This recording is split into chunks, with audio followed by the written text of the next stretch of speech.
Hello guys! So ngayon, nagluto ako ng pansit. Alam mo naman dito sa Amerika, kung hindi kayo magluluto, wala kayong mabibilhan ng pansit. Di guys, sa Pinas nasa kanto lang, o order ka lang, wala. Dito sa Amerika, sariling sikap. So pag nag-crave ka, magluluto ka, ba, adobo. Kaya nagluto ako adobo sa mga bata kasi paborito nila to. Nire-request to lagi ni Ben. And then, marami yung kain niya pag adobo ang ulam. Kaya pag nauubos na, ba, 3 araw na, ubus na. Kasi dinadamihan ko. Wala, nahihina na yung kain niya. Ito is, may nakita akong baboy and manok sa ref. So, yan yung aking niluto. Saka gusto niya masabaw. Ayaw niya ng tuyo. Kasi sinasabaw niya sa kanin. Tapos, nagluto na rin ako ng kanin. Ayan, kanin. And si kuya, gusto niya na rin to. Hindi niya talaga paborito adobo. Pero pag nagluluto ako at kumakain si Ben, naiinggan niyo siyang kumain. Ang gusto ni kuya, fried chicken. So, ngayon, nagluto rin ako ng pansit. Ito yung finrisco na broth, chicken broth from last time na naglumpia ako. Siyempre yung, di ba, titigisin mo yung sabaw. So, may sabaw na natitira. Finifreeze ko yun. Tapos, so, nakabloke siya ngayon. Iniinit ko na siya. Siya na yung sabaw ng ating pansit. And then, ito, yung baboy din and manok. Ang toppings ko sa pansit, aside from dito sa ating gulay at karne, is meron din tayong green onion, tsaka yung bulaklak ng celery or dahon ng celery. Meron tayo nito. Ito yung gamit kong toyo. Pero ito yung ginagamit ko lang guys na rice stick. Ayan. So, since kulong-kulo na siya, ilagay na natin yung ating pansit. Pansit bihon. Okay.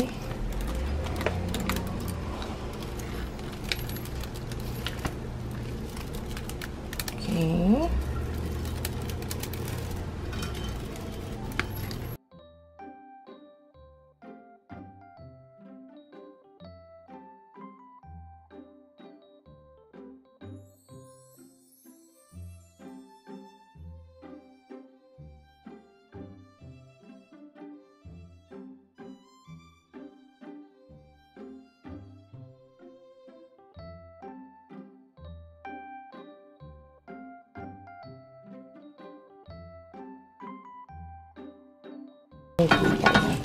So, templado na yung broth kasi last time may timpla na siya talaga.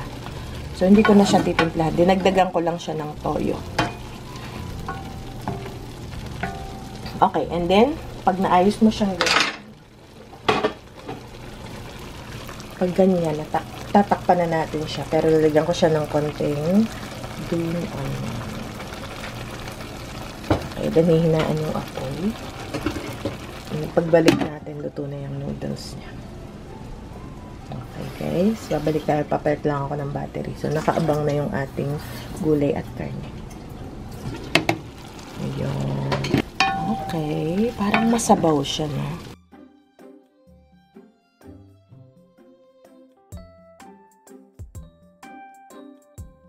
Okay, so yan. Hayain pa natin siya na maluto until madry yung tubig kasi ang dami niya pang tubig.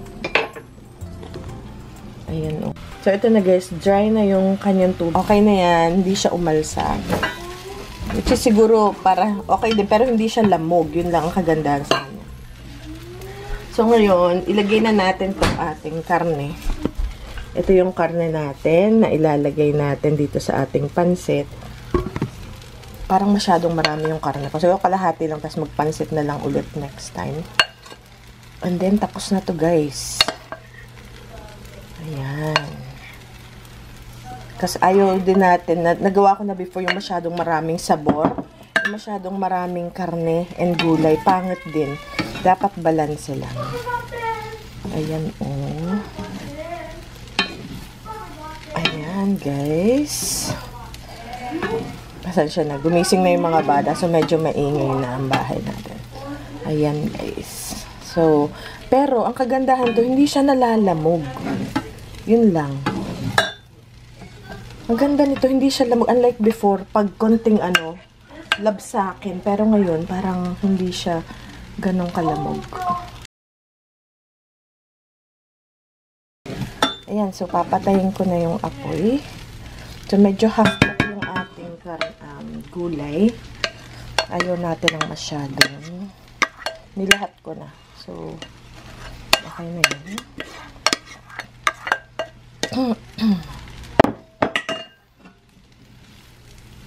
And then, atin siyang titikman. Ayan. So, papatayin natin apoy. Kasi itong apoy na to is, ano siya ba? Mainit pa. Kasi ganyan siya. Ano matawag yan? Convection na. So, yan.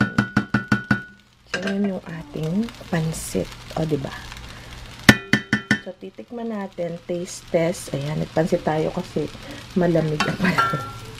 Dapat sabaw, eh. Pero kung wala lang, parang sabi ko, para marami ka agad, para tatagal siya maghapon. Kasi pag nagawa lang ako ng karne or something, isang kainan lang ito hanggang hapon. Tikim-tikim, ganyan. So, okay, mukhang successful naman yung ating pansit.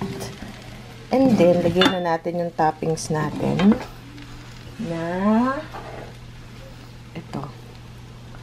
Green onion. Okay. Yung ating celery. So, yan.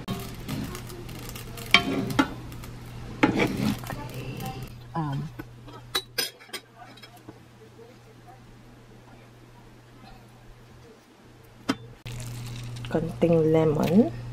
Okay. So, konting lemon. So, taste test ng ating pansit with kutsara.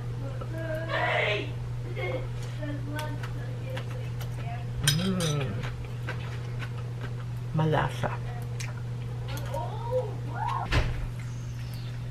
Okay, konti pa. Konting lemon. And then,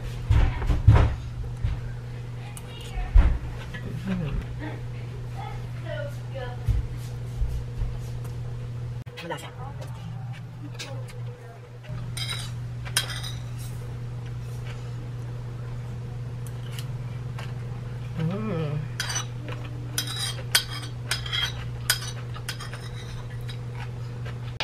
So, yan na yung ating pansit. Yan. Tatakpan na natin. And then, titikman naman natin ngayon is yung ating adobo. Ano lang to? Garlic. Binabad muna sa toyo. Tsaka fresh garlic. Then, pinapula yung karne. Ito na guys. So, simpleng luto lang. Ayun na, may bawang ko siya. May fresh garlic. Alright. Ano ito guys? Fresh lemon.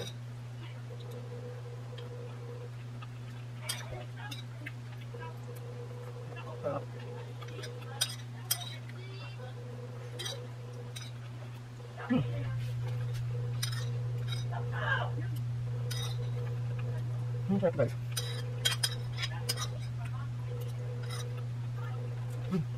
Last bite. Ito yung gamit kong size na makakunti na.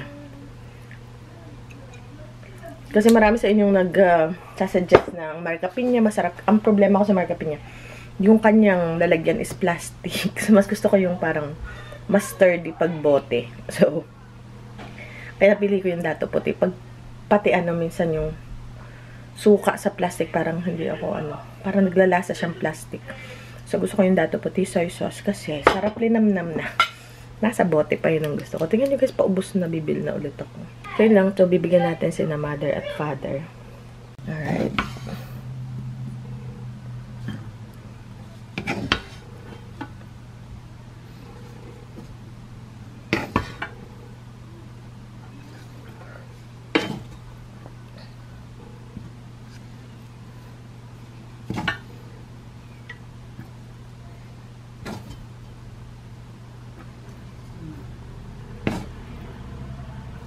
Ayan.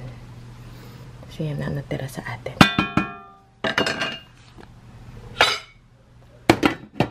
Okay. Tapos, lagyan natin ng ito para healthy. Ayan. O, diba? Ang ganda. Tapos, lagyan natin ng yung pusa, minsan meron kayong narinig na kuting na nasa labas kasi sila. Kakalabas lang nila ng bahay nila. And pinapapasok naman sila. Pero hindi na dito sa bahay, guys. Kasi, parang, basta, hindi na dito sa bahay. So, dali na natin. Alright. So, special delivery. Ayan, nandyan. Hindi ko sila pinapasok kasi may bahay naman sila, guys. Badya na umayos yung aming bahay. So,